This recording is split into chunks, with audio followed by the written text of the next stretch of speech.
kaya ang unang-una dito sana ay yung paggamit ng tubig, hindi masyadong yung malakas sa kabahayan. Kung minsan may naglalaban dyan, porque may tubig, naka-open na pag maglalaba. Ay dapat pag nakalaba na, yung mag-aalnaw na dapat, isarado. Kung yan ang malaking katulungan namin dito ngayon sa barangay yung tubig na yan. Yung sa Kasewa po ba yan? Sa Kasiwa. Okay. Sa tingin niyo po ba malinis naman yung tubig na nanggagaling sa Kasewa?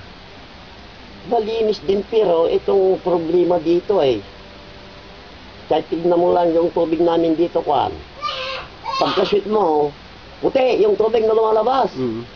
Bakit po kaya ganun? Ilang minuto lang, Lilinaw? malinaw na. Okay. Ang sabi namin, yung pressure ata ng tubig, yung hangin. Okay. Kasi malakas. Ibig sabihin maraming tubig. Oo. Talaga. Pero sa tingin niyo po malinis naman yon? Malinis. Siguro dahil talagang ginagamit namin, iniinom.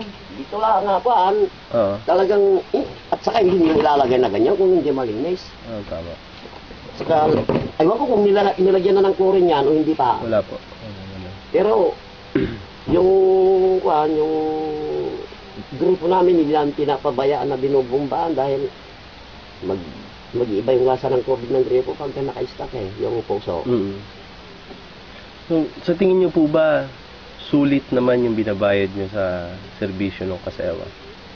Yun lang ang medyo marami pang yung marami pang umaangal kung minsan Bakit daw po? Dahil mabigat, sabi nila 100, isang buwan. Okay. Kung saan ako sa metro, ay ang inaano ko naman, baka talagang idadaan na kami sa metro, itigil muna ako dahil ang babayaran ko doon parang hangin ang lakas ng banat ng tubig at saka hangin, yung hangin dahil matunog yung hangin. Siyempre, ikot yung water meter ko, malakas ang hangin, masyadong malakas. So, ulitin ka lang tatay yung tanong nyo, yung tinatanong ko, no? So, ang binabayad nyo ay 100 pesos, tama po ba? Per month. So, tingin nyo po ba yung binabayad nyo 100 pesos per month ay sapat naman yung kapalit na tubig na nakukuha nyo? Ay, sapat na sapat yun dahil maraming tubig na Sobra-sobra po ba? Okay. Pero kung sa metro, baka hindi lang isang buwan na. Baka mas malaki. Dahil sa hangin, yung pressure. Oo. Malakas.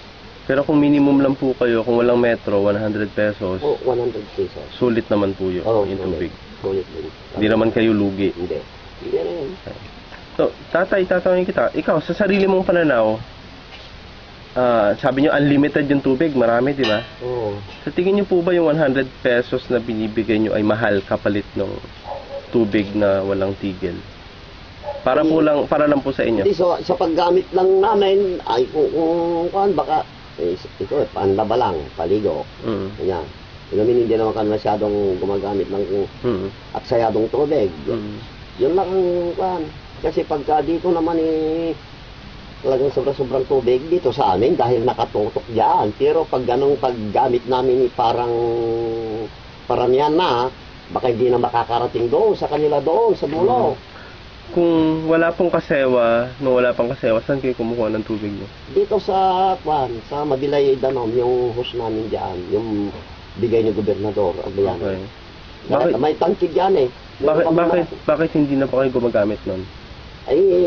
Kasi ginagamit nilang pang patubig, hindi makakarating dito ang tubig doon minsan na Okay.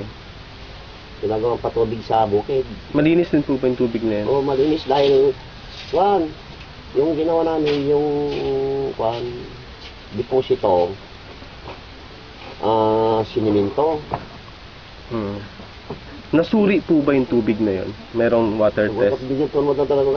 Na-test po ba yung tubig na yun kung malinis or marumi? Tinignan na nila. Sino pong nagtingin? Yung mga galing din sa tininer ang baka dati una Sino pong si Jan, yung mga nakabayar kita nakura na Sino po yung nag-test sa Team Energy? Nakita nyo po na tinest nila yung tubig? Hindi, silang kasama nila, hindi ako sumama. Yung tinitingnan. So hindi nyo po nakita? Hindi nyo nakita kung sinuri yung tubig? Sinuri nila, yung inisamin nila. Paano nyo po nalaman? Nakita nyo po? Ay, sinabi nila, Kapitan dito ata ay, kuwan yung... Kasama ka ba doon? May, di ko na dati, pinay ko, kuwan sa, sink na, di jay, na distorya, di ka, banyer ko, imiksamin dahil. Talagang malinis, sabi nila. Saan to? Sinilipot yung Oo. Marami. So, tatay, maniniwala po ba kayo kung sasabihin naming marumi yung tubig na mabilay danom dahil tines namin? Ayun ko lang. Pero hindi na kami wala na dito, hindi na nakakarating dito Okay. Yung tubig na yun. Yung kasayaw po, naniniwala kayo malinis? Tingin niyo malinis or marumi? Siyempre, lahat ng tubig yan, malinis ka mo, pero meron din kwan yan, nakaklaro sa tangke, kung matagal na. Di ba, mayroon yung parang mga uod na maliliit, yung mga lumulundag-lundag na parang hindi po yun galing sa tubig. Sa globe ng gripo. Nasa pamamaraan po yun kung paano nyo tinatabi yung tubig nyo. Kasi yung mga ganon, maaaring bulate o kitikiti galing sa lamok. Yun mga nilalagay sa tangke rin. Kung minsan yun, humahalo na sa tubig yun. Paano po makakahalo sa tubig? Nakita niyo po ba yung... Hindi, yung tangke. Siyempre, may tangke yan Nakita niyo po ba yung tangke? Yung tangke namin dito, malaki. Hindi po, yung sa Kasewa. Kasiwa ay wala kaming tangke dito na yung nakadirect kami. Kaya nga po. So sa tingin niyo po magkakaroon ng mga kitikiti yung tubig ng Kasewa?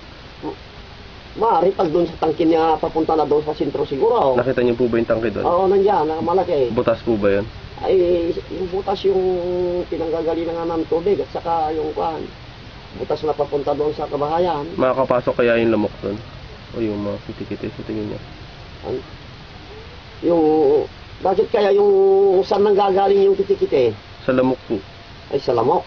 Oo. Sa tingin niyo makakapasok yung lamok doon sa tangke? May butas po ba na mapapasukan yung lamok? Wala siguro yung ginamit nila dyan, walang makakapasok. Pero magkakaroon na